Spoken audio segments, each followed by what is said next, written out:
Degree అందరూ ఇస్తారు. Career కి క్లారిటీ ఇచ్చేది మాత్రం కాన్ఫిడో. బెస్ట్ యూనివర్సిటీ సీట్ తో పాటు సెటిల్ అయ్యే స్కిల్ కూడా గ్యారంటీ. అండ్ మళ్ళీ మీ సినిమా విషయానికి వస్తే సముద్రం. హ్మ్.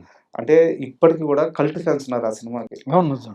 ఆ రోజుల్లో అంత రాగా, అంత రియాలిటీగా సినిమాలు చాలా కష్టం. కృష్ణవంశీ గారు చేసిన ఒక అద్భుతం అది.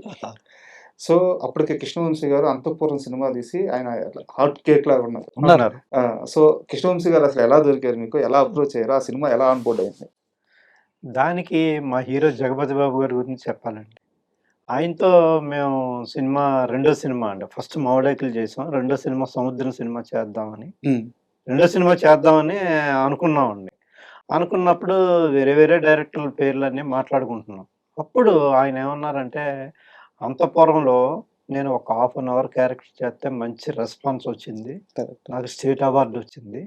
అట్లాంటిది ఒక్కసారి మీరు కృష్ణవంశీ గారి గురించి ఆలోచించండి. చేద్దాం ఆయనతో బావుంటది అని అన్నారన్నమాట. అమ్మో! కృష్ణవంశీ గారంటే ఇప్పుడు మనకి ఎక్కడ దొరుకుతారండి? ఆయనతో మనకు కుదురుతదా అన్నా. ఎందుకు మీరెళ్లి కలవండి. నేను మాట్లాడతాను ఆయనతోని అని చెప్పి 'జగపతి బాబు' గారు ఇచ్చిన సపోర్ట్‌తో ఆ సినిమా ప్రారంభం అయిందండి.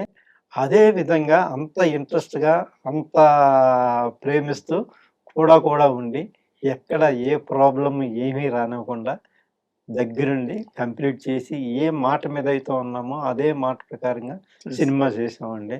ఆ సినిమా మంచి సక్సెస్ అయిందండి. ప్రొడ్యూసర్స్‌గా మాకు చాలా మంచి పేరొచ్చిందండి. అంటే ఆ రోజుల్లో ఒక 3,00,00,000 ఖర్చు పెట్టి మనం కొనుక్కుందామన్నా రాదు. అంత పేరు తెచ్చిపెట్టిందండి ఆ సినిమా. ఆ సినిమాకి కూడా 3 స్టేట్ అవార్డులొచ్చినియండి. సార్. ఆ సినిమాకి. అంత పేరు తెచ్చిపెట్టిందండి ఆ సినిమా. అంటే ఇప్పటికి దాంట్లో 'తనికెళ్ళ భరణి' గారి అవునండి. ఆ క్యారెక్టర్ చూస్తుంటే అసల 'తనికెళ్ళ భరణి' గారు ఇలా ఇప్పుడు తరం చూస్తే అసలు నమ్మరు. అవునండి. అవును. పుల్ల రవితేజ గారు ఆయనకి చేశారు. 'తనికెళ్ళ భరణి' గారికి విలన్‌గా ఫస్ట్ టైము స్టేట్ అవార్డ్ వచ్చిందండి సార్. ఆయనకి. అంతకుముందు చాలా వేషాలు చేశారు. అయినా సరే ఈ క్యారెక్టర్‌కి వచ్చిందండి అవును. ఆయనకి. 'సముద్రంలో' క్యారెక్టర్. అండ్ కృష్ణవంశీ గారితో పనిచేయడం అంటే అది చాలా పెద్ద ఛాలెంజ్. ఆయన పని అవును. రాక్షసుడు. అంటే అవునండి. ఆ సినిమా ప్రారంభం అవడానికి ఒక్క ముక్కలో చెప్పాలంటే జగపతి బాబు గారేనండి మొదట. హ్మ్. జగపతి బాబు గారి వల్లనే ఆ సినిమా మేము చేయగలిగాం. సార్. మరి కృష్ణవంశీ గారు అంటే చాలా ఆయనతో చేయలేమండి. బడ్జెట్ ఎక్కువ చేస్తారు. హ్మ్. ఆయన్ని మేము తట్టుకోలేము. టెంపర్‌గా ఉంటారు ఆయన అని అంటే, ఎందుకే నేనున్నాను గదా మీకు అని ప్రతి విషయంలో ఆయనే కోఆర్డినేట్ చేసి ముందుకు తీసుకెళ్లారండి ఆయన. బట్ అప్పట్లో కృష్ణవంశీ గారి మీద ఆయన డైరెక్టర్ అవ్వక ముందే గూడా ఆ ముద్ర పడిపోయింది గదా! బడ్జెట్ కొంచెం కంట్రోల్ ఉండదు అని జెప్పేసి. అవును. బట్ ఫస్ట్ క్రియేటివ్ నుంచే ఉంది. ఫస్ట్ నుంచే ఉంది. ఫస్ట్ నుంచి ఉంది. బట్ ఆయన తీసే ఆ సినిమా మాత్రం అంతే స్థాయిలో అంత ఉంటుంది. స్థాయిలో ఉంటుంది. అక్కడ కాంప్రమైజ్ అవ్వరండి. హ్మ్. కాంప్రమైజ్ అవ్వకుండా ఆయన అనుకున్నది ఆయన ప్రొజెక్ట్ అయ్యేదాకా కూడా ఆయన నిద్రపోడు. అట్లా. అండ్ కృష్ణవంశీ గారితో ఆ సినిమా రిలీజ్ అయిన తర్వాత అంత పెద్ద హిట్ అయిన తర్వాత మీరు మాట్లాడిన మాట గాని, ఆయన మీతో షేర్ చేసుకున్న మాటలు గాని ఏదైనా ఒక ఎక్స్‌పీరియన్స్ షేర్ చేసుకుంటారా? అంటే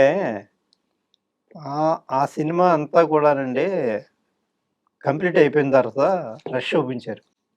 చూపించిన తర్వాత ముందు హీరో గారు కృష్ణవంశీ గారు డైరెక్టర్ గారు చూసిన తర్వాత ప్రొడ్యూసర్స్ కూడా చూపించండి. హ్మ్. వాళ్ళు ఇందులో వాళ్ళ వాళ్ళ అభిప్రాయం కూడా చెప్తారు అన్నారు. చెప్పినప్పుడు 3 చెప్పామండి మేము. ఇది లాస్ట్ క్లైమాక్స్ గురించి. సార్. తర్వాత 'తనికెళ్ళ భరణి' గారి విలన్. హ్మ్. ఆ విలన్ గురించి. ఇది కొంచెం ఉందండి. ఇంకా చేస్తే బావుంటదండి అన్నా. హ్మ్. మరి బడ్జెట్ పెరుగుతది మీకు ఇష్టమేనా అని చెప్పి అడిగారు. హ్మ్. ఓకేనండి. మాకు సూపర్ హిట్ సినిమా కావాలండి. హ్మ్. బడ్జెట్ పెరిగినా ఏం పర్వాలేదండి అన్నాం. అప్పుడు మళ్ళీ ఆ మార్పులతో కంప్లీట్ చేశారన్నమాట. అంటే అప్పటికి అది లిమిటెడ్ బడ్జెట్ ఉందండి. సార్. అంటే మీరిచ్చిన బడ్జెట్ ఇదే కదా! ఇంతలోనే చేయాలనుకున్నాం గదా! హ్మ్. మరి మీరు ఇంకా ఎక్కువగా చేయాలంటున్నారు. అంటే క్లైమాక్స్ అనేది సరిపోలేదని మేము ఫీల్ అయ్యామండి. ఓకే.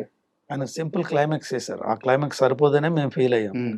లేదండి క్లైమాక్స్ ఇంకా బాగుండాలి.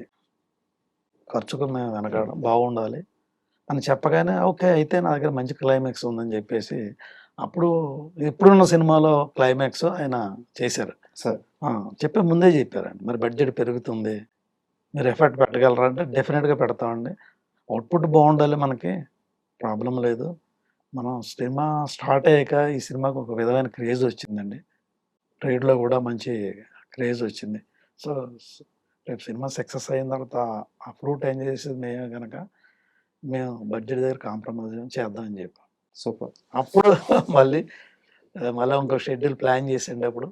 అప్పుడు అనుకున్నది అప్పుడు క్యాన్సిల్ చేసండి ఆ ఓకే. షెడ్యూల్. ఓకే. మళ్ళా దానికి సెపరేట్‌గా ఒక షెడ్యూల్ ప్లాన్ చేసి, ఆ విధంగా చేశారండి అప్పుడు.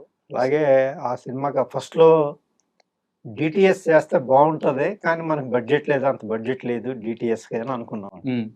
లాస్ట్‌కి వచ్చేటప్పటికి ఏమైనా సరే డీటీఎస్ చేద్దామండి డైరెక్టర్ అప్పుడు గారు. స్టార్ట్ అవుతుంది. స్టార్ట్ ఆ! అవుతుందండి. హ్మ్. డీటీఎస్ చేద్దామండి డైరెక్టర్ గారు బావుంటదని. మరి బడ్జెట్ మరి పెరుగుతది కదా అన్నారు. అయినా పర్వాలేదండి చేద్దామండి అని అన్నాం. సార్. ఇప్పుడు డైరెక్టర్ గారు డీటీఎస్ చేశారు. దాంతో ఇంకా బావుందండి.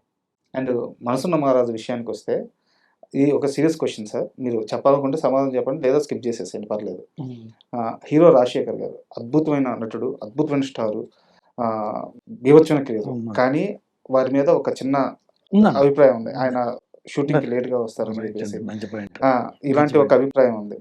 బట్ అద్భుతమైన సినిమా ఇచ్చారు మీకు. మీరు ఆయనకిచ్చారు, ఆయన మీకిచ్చారు. రైట్ 'మనసున్న అండి. మహారాజు' రైట్. Super duper hit. అవునండి. సో 'రాజశేఖర్' గారితో సినిమా తీసే ముందు మీకు ఎవరు మిమ్మల్ని హెచ్చరించలేదా? చెప్పారు. హెచ్చరించారు. ఆ! ఆయన టైంకి రారయ్యా. ఆ! 12 గంటలకు వస్తారు షూటింగ్‌కి. హ్మ్. ఆయనతో మీరు ఎక్కడ పడగలరు. హ్మ్. లేట్ అయిపోద్దని చెప్పారు. హ్మ్. ముత్యాల సుబ్బయ్య గారు మాకు మంచి సపోర్ట్ చేశారండి. ఆ డైరెక్టర్ గారు. సార్. ఎలా అంటే ఆయన అప్పటికి 5, 6 సినిమాలు చేసున్నారు. హ్మ్. వేరే డైరెక్టర్లు అయితే వేరే విధంగా ఉంటుంది మీకు. ఆయనతో 5, 6 సినిమాలు చేశాను నేను. 5 సినిమాలు చేశాను అప్పటికే. 'రాజశేఖర్' గారితో వారికున్నాయి సినిమాలు. అవును. చాలా సినిమాలు అవును. అవును. చేశాను. హ్మ్. నాకు ఆయనకి మంచి ర్యాపోర్ట్ ఉంటుంది. హ్మ్. నేను చక్కగా ప్లాన్ చేస్తాను. ఆయన లేట్‌గొచ్చినా మీకు ఇబ్బంది లేదు. హ్మ్. ఆ సీన్‌లో ఉన్న పోర్షన్ అంతా నేను తీసుకున్న తర్వాత ఆయనొచ్చిన తర్వాత ఆ సీన్ ఫినిష్ చేస్తాను. హ్మ్. సో, నాకు ఆయనకి మంచి అండర్‌స్టాండింగ్ ఉంది. మీరు ఆ డౌట్ పెట్టుకోక్కర్లేదు హ్మ్. అని ఆయన చెప్పడం మూలంగా అప్పుడు స్టార్ట్ చేశానండి అట్లా. అండ్ 'మనసున్న మహారాజు' విషయానికొస్తే సార్ నాకు సినిమాలో 'కల్లు చిదంబరం', 'కోట' మధ్య ఒక హ్మ్. ట్రాక్ ఉంటది. హ్మ్. మీరు అబ్జర్వ్ చేస్తే ఆహ్, కొన్ని సంవత్సరాల క్రితం 'మంగళవరం' అని ఒక సినిమా వచ్చింది. హ్మ్. దాంట్లో గోడ మీద పేర్లు రాస్తారు. హ్మ్. ఎవరైతే ఊర్లో ఇల్లీగల్ అఫైర్స్ ఉంటాయో వాళ్ళ పేర్లు రాస్తారంటారనమాట. ఇద్దరు ఆర్టిస్టులుంటారు. మన 'మీసాల లక్ష్మణ్' అతనికి హ్మ్. కళ్ళుండవు. హ్మ్. అతని పక్కన 'అజయ్ ఘోష్' గుండు క్యారెక్టర్ హ్మ్. హ్మ్. అతనుంటారు. హ్మ్.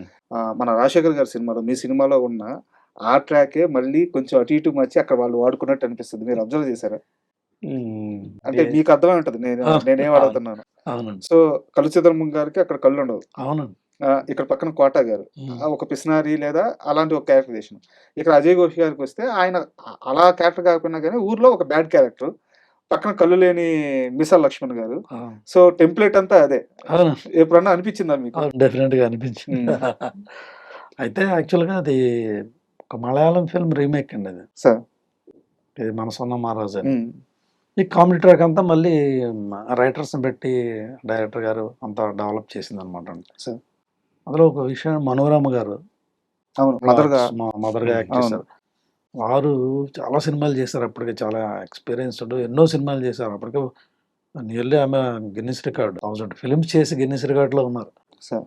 అట్లాంటి ఆర్టిస్ట్‌ని మేము పెట్టుకున్నామండి. హ్మ్. మరి ఎట్లా ఉంటుందో ఏంటనేది అప్పుడు అనుకున్నాం. చిన్నగా భయపడ్డాం గానీ ఆవిడ చాలా మంచి కోఆపరేటివ్ ఆర్టిస్ట్ అండి. చాలా అద్భుతంగా ఎట్లాంటి ఇబ్బంది పెట్టకుండా, ఎలాంటి ట్రబుల్ ఇవ్వలా. చాలా అందరితోటి కలిసిపోయి సినిమా చేసిన మనస్తత్వం ఆమె. ఆవిడతో ఆ మనోరమ గారితో సినిమా చేయడం అనేది గ్రేట్ ఎక్స్‌పీరియన్స్ మాకు. సార్.